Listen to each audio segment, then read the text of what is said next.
কি আছে? টাকা আছে, টাকা। এটা ধরিও না যে টাকা বাই করে দাও, দাও টাকা বাই করো মা। তারিফা সালামি পাইছে। বিসমিল্লাহ, তারিফা সালামি বাই করতেছি। আম্মু কয় টাকা পাইছে আম্মু? দেখি আর নাই তো।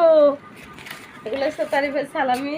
হ্যাঁ দেখাও দেখাও, বলো আমি এগুলা সালামি পাইছি। বলো কয় টাকা? দেখি আম্মু, আম্মু দেখি। একটা, দুইটা, তিনটা, চারটা, পাঁচটা। মাশাআল্লাহ, তারিফা কতগুলো সালামি পাইছে দেখছো? তারিফা আম্মু কয় টাকা সালামি? দেখি দেখি। 500, 1000, 1500, 2000, 2500, 2600, 2700, 10 টাকা। এগুলো সব তোমার। আলহামদুলিল্লাহ, এগুলা তারিফার নানা বাড়ির সালামি। এখনো দাদা বাড়িটা বাকি আছে। তারিফা এগুলো নানা বাড়ি থেকে পয়সা পেয়েছিল। হ্যাঁ, তারিফা অনেক খুশি।